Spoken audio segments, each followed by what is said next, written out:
Welcome back to the Club Junkie podcast. Hopefully you're having a great week. It is another Thursday. I know this is coming out late, not as early as usual, but I was traveling all week. Just got in last night. So before we break into today's episode, just want to let you know this episode is brought to you by Titleist Vokey Design Wedges.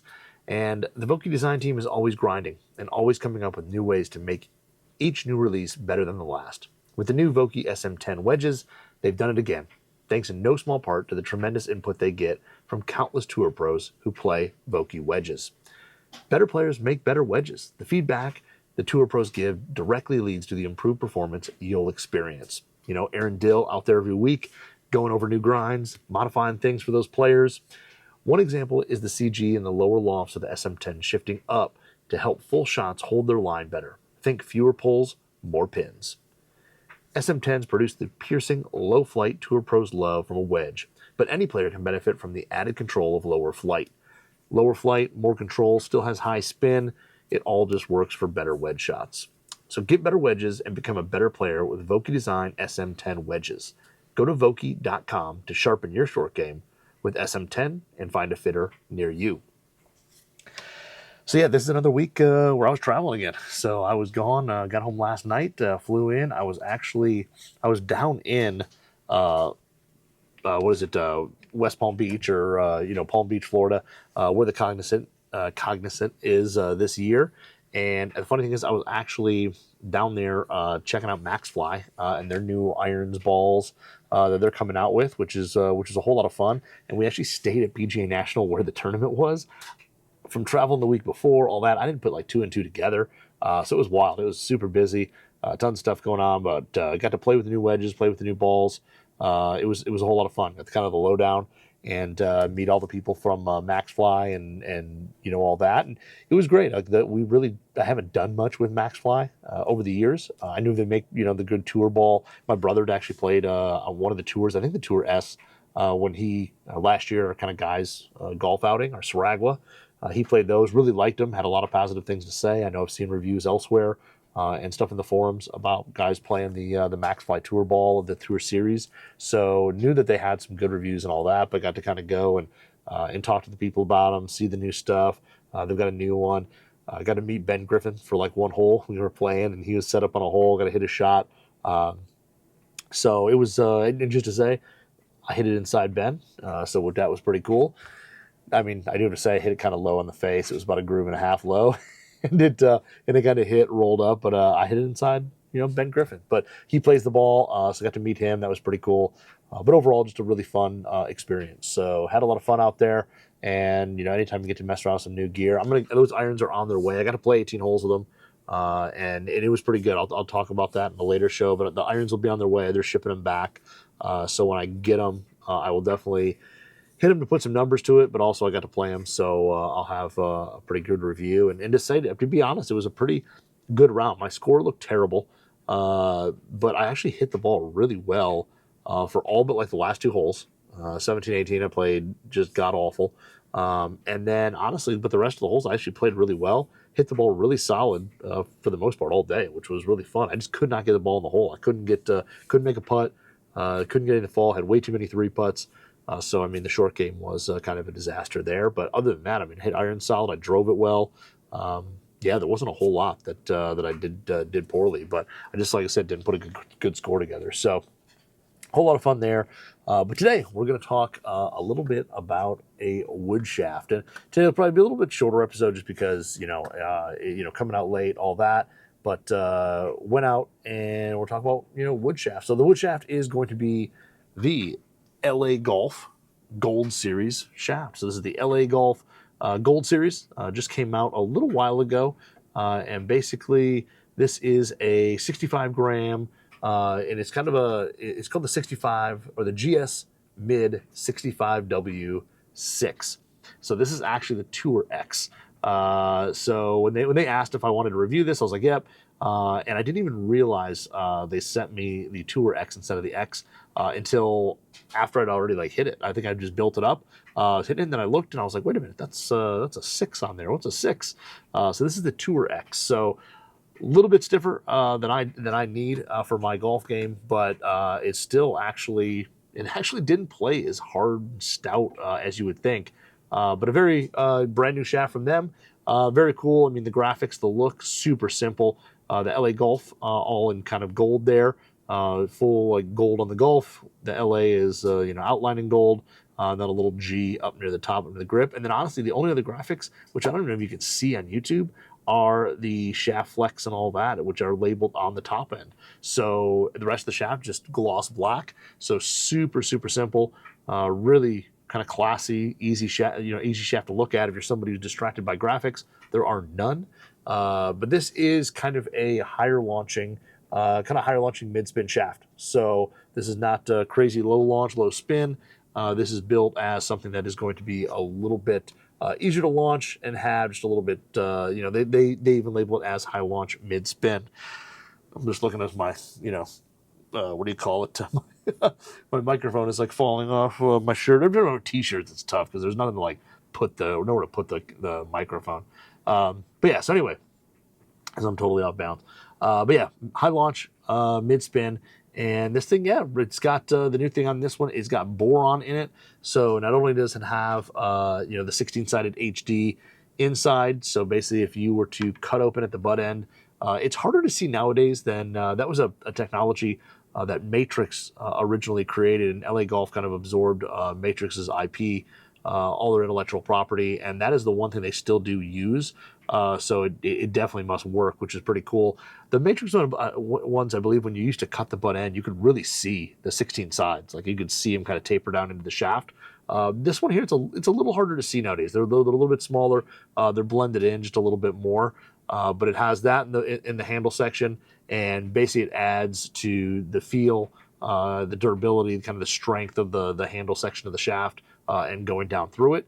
And then the big one on this one, it's got boron. So it's got a layer of boron that runs through the shaft. Now, boron's been used by Mitsubishi before, and it's I don't know if it's still used at the moment. I think it might be in one or two shafts, but the boron there is used for compression. So as the shaft flexes, one side is going, part of the shaft is going to stretch, the other side is going to compress as the shaft bends throughout the swing, and boron kind of helps with that compression, adds a little bit of more solid feel, stability to the shaft during those movements of it. So that is the big story there with this shaft.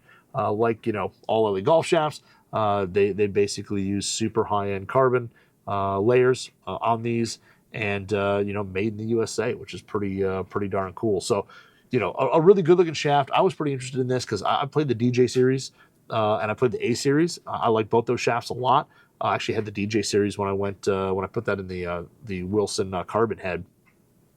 And really like the DJ series. I like the A series. I think those are really good shafts as well. So when the Gold series came out, I was kind of excited to try it, especially stuff that's a little higher launch. I'm a Ventus Red guy. I like that stuff that launches a little bit higher, and this was so this definitely jumped onto my radar. But it comes in a little bit heavier. The TX is a little bit heavier than the standard X. So this comes in at 70 grams. That's an uncut weight. So when you cut it down, it is going to weigh a little bit less. But 71 grams is going to have 3.6 degrees of torque. They should CPM out about 273, which is stiff, but it's not wild stiff. But it's fairly stout. And then it's got a fairly large butt diameter of 635, which is definitely a little bit larger.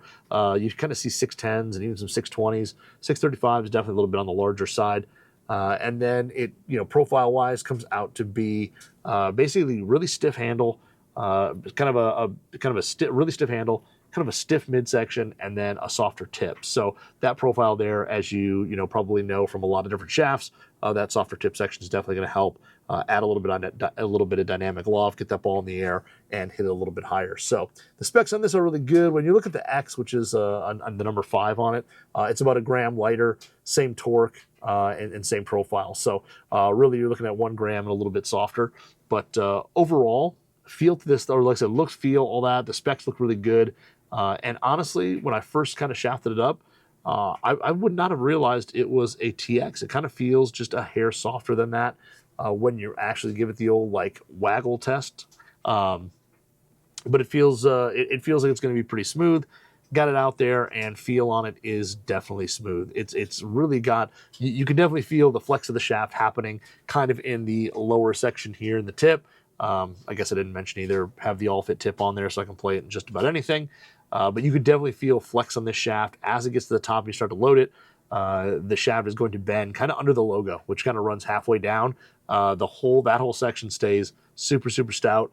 And then the flex all kind of happens down in the lower section of the shaft. But as you load it, even the TX in my, like, a little bit over 100-mile-an-hour swing, it was pretty impressive that I was able to feel this kind of load a little bit, because a lot of shafts out there, especially in like TX, like they don't. Like it's hard to feel them load. They just don't load. I don't generate enough power for that.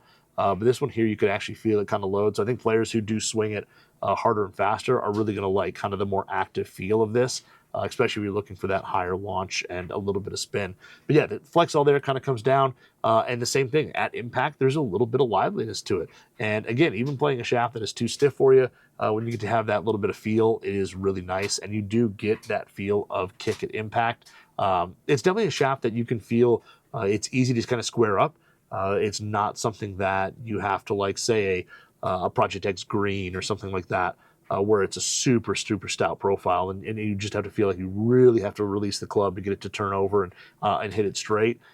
This did not have that. It feels that you could kind of put your normal swing on it. It would release fairly easily, release really well, and you were able to square it up and hit it really straight. Now, the one thing is you would say, well, if it's that, then you're just going to draw it everywhere. And honestly, I didn't hit stuff crazy left. Like, honestly, it was pretty impressive to see that this thing went pretty straight. It definitely launched high, but it went straight. It was easy to square up, but it didn't really go left more than I thought it would. Like, I really thought that this would be something that would be super easy to draw, and it ended up not being that way at all. It was straight, but it definitely didn't, go more left than I expected it to. So I'm trying to pull up my bird's eye view thing, because I didn't. I wasn't prepared for my for my podcast, because that's just the way I am. But yeah, overall, when you start looking at just the shots there, I'm gonna pull it up here now. So I'm gonna delete, close everything here that is not part of my. There it is. Old driver. Just put it under driver. So I would say it was 50-50. When I look at the bird's eye view, I was basically 50-50 of shots down the line. So I had one shot dead on the line. And then I had just a couple to the left, and honestly, just a couple to the right. And to be honest, I kind of hit a few more fades with this than I thought I really would. I thought it would definitely be more of just a draw club, but it definitely wasn't, and it did move. The ball was able to kind of stay on line and even go a little bit right. So I think, if you're a player who goes, it's high launch, I don't do well with it, I got to have a super stiff tip. That might be the case, but I tell you what, the stability in this thing is pretty darn good. And of course, you can always say, well, it's a TX, your swing isn't quite there. You're hitting it a little bit more right. It wasn't that far off line. I mean, really, most of these shots were kind of those, high, gentle draws there, but had no problem elevating the ball, getting it up in the air. It was actually really easy to hit. So when I brought this thing out, I brought it in the TaylorMade QI35, just the standard head. So just the standard head there. Is a 10.5 head, and just put it in there so I could hit this against, I wasn't really hitting it against anything else, so just kind of get base numbers. So I didn't put in the crazy low spin head, didn't put in the max head, just kind of left it in the standard head, and then that way, just to kind of get numbers off just the standard, the standard head there, and not put in, anything that's like crazy low spin or anything like that, to kind of either make numbers that look manipulated or not. But overall feel really, really good throughout the swing. I thought with that head, it worked pretty well. So when I look at, numbers there, my carry number with that head, was 240 yards. So 240 yards was my average carry over all my shots.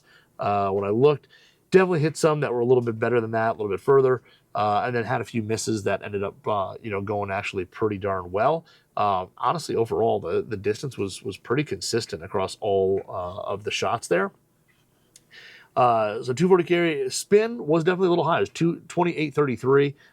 So definitely a little high. Now, if you look at, again, all my shots, compared to some other shafts that maybe I hit more draws with, this hit a few more fades. So there were a couple higher ones in there. But when you did hit it kind of left and you squared it up perfectly, and hit those straight balls, I mean, you was down in like the mid 2500s, which is where I kind of like to be and need to be anyway, that 25 to 2600.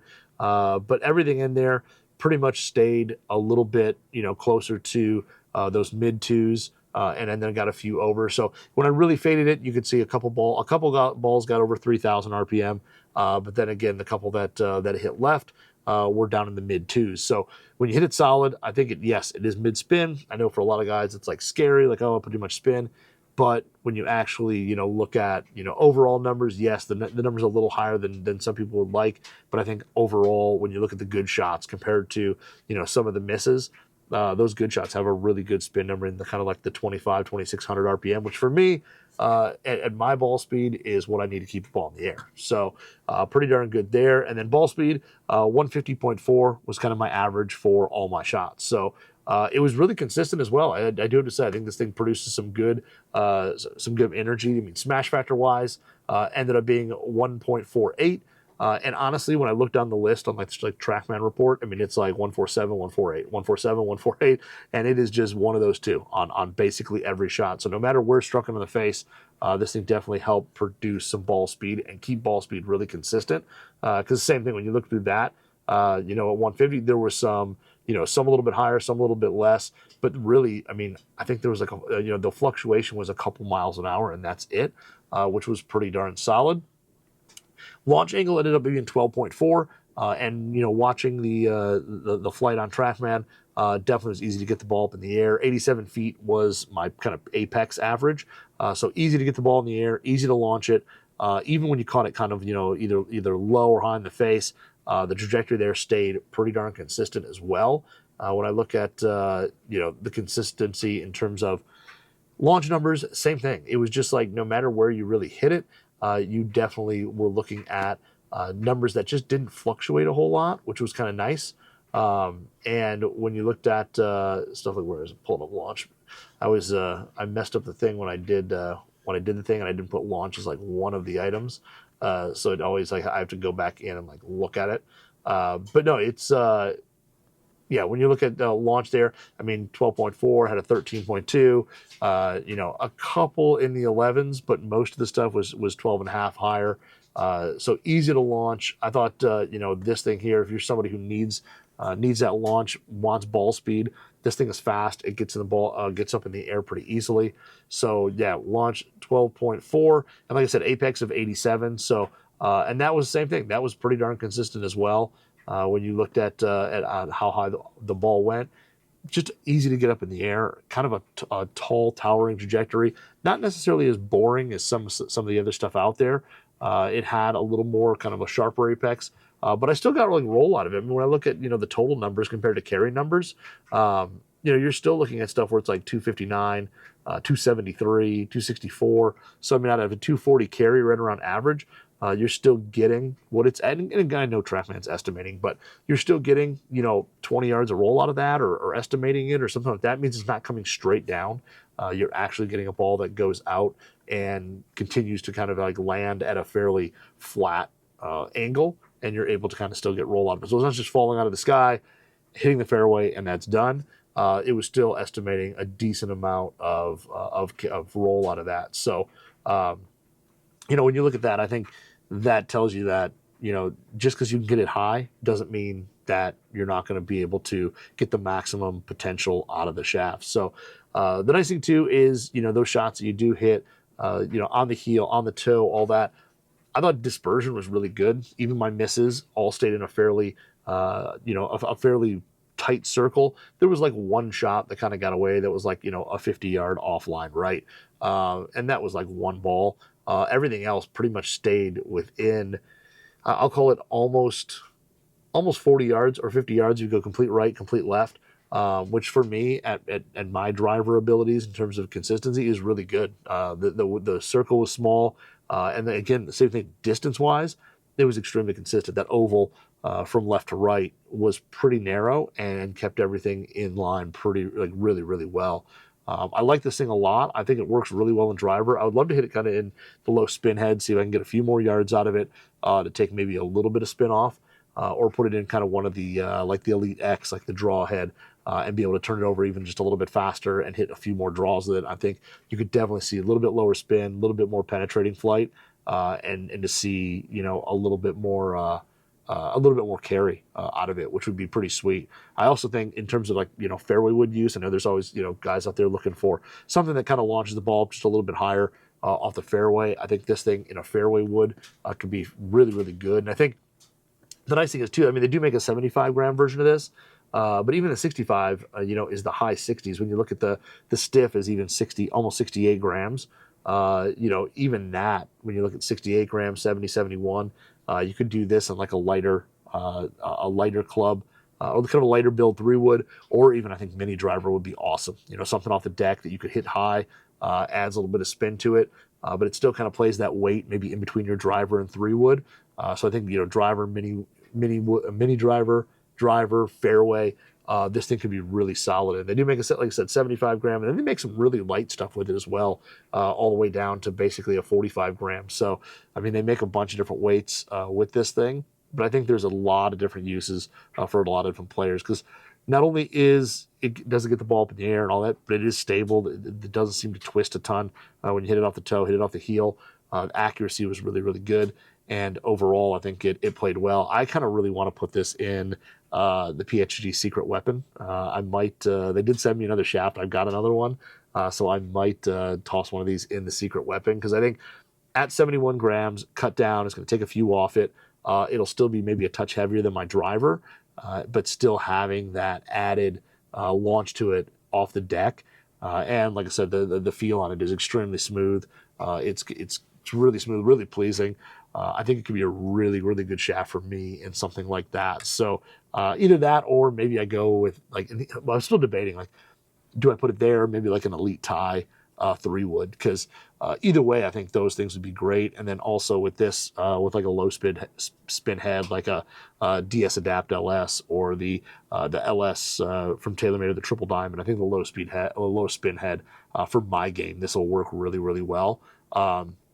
But yeah, I'm really impressed with the shaft. I think it's got great feel. I think that boron does do something to the feel, because I really like the Mitsubishi shafts that had boron in them, like CK Pro Blue was one of my favorites that they ever made.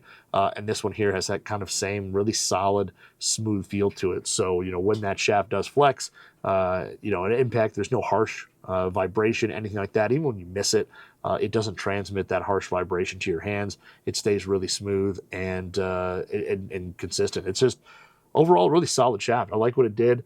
I like the high launch on it, and I think, like I said, this could have some definite uses out there. I'm definitely going to take, it's definitely going to make it to the course as well here when I get a chance, but I'm definitely going to hit it in a few other heads, especially some of the low spin ones, and then the other shaft in the office may come back and go in either mini driver or 3-wood, because I think even with the designation of 65 grams, it's heavier than that.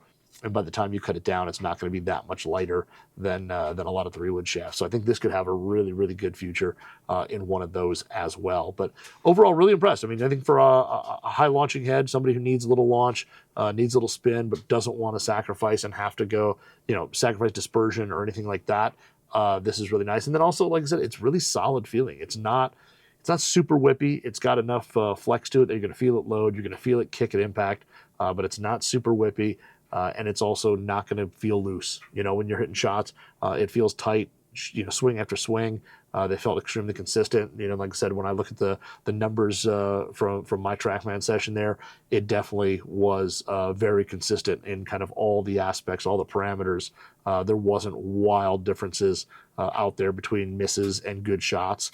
It kept everything really, really tight. So a really solid shaft. I've been really impressed with it, and I think LA Golf did a nice job with this one. So big fan of the gold, and we're going to see it some more. We're definitely going to see it some more as the year goes on. So really exciting to hit this again. But that thing was a whole lot of fun, and like I said, it's definitely going to go on. So big fan of that shaft, and yeah, that's about all I've got on that. Next week, we'll go back to kind of normal. I'm not traveling again till possibly May, so we don't have to worry about that. I should be able to have normal podcasts going forward. But yeah, that was good. So that is the LA Golf Gold Series shaft. And yeah, that's all I've got today. So this week, again, be a little shorter, but all good.